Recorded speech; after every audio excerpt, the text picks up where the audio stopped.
Wow na hapon mga kawaw! Ako si Wawawiwaw! At ako naman si Bongbong Wow! At kami ang iyong mga kasama sa dagdag kaalaman sa isang minutong bagong segment na Wow ang May Alam! Wow ang may alam. Wow ang may alam dahil lamang may alam. Wow!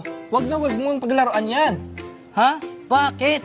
Ang liit-liit lang naman ito, parang toothpick na may sombrero. Akala ko pang magic trick. Ay nako, hindi. Maliit man ang apoy, pero pwede maging malaking sunog. Para yung dragon, maliit ang hinga, pero malaki ang apoy. Ay wow! Kaya pala bawal. Bongbong Wow, may sekreto ba ang apoy? Meron! Alam nyo ba, may science sa kulay ng apoy. Ang blue flames ay mas mainit kaysa red flames. Kaya iba-iba ang temperatura at kung anong nasusunog sa apoy. Kaya iba-iba rin ang kulay nito. Ay wow! Akala ko pang birthday cake lang yung apoy. May color coding pala siya. Tama! Kahit anong kulay ng apoy, tandaan, hindi ito laruan. Kaya pag nakakita ng pospro, lighter o kandila, huwag gagalawin. Sabihin sa nakakatanda. So, fire is not a toy.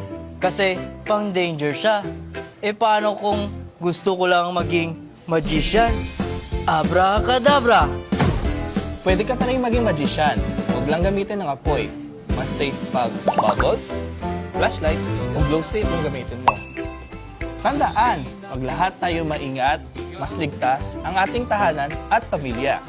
Kaya mga kawaw, huwag maglaro ng apoy para iwas sunog. At yan ang ating fire safety tip for today. That's your 1 minute kaalaman. See you next time! Dito sa bagong pambatang segment na Wow! Ang May Alam!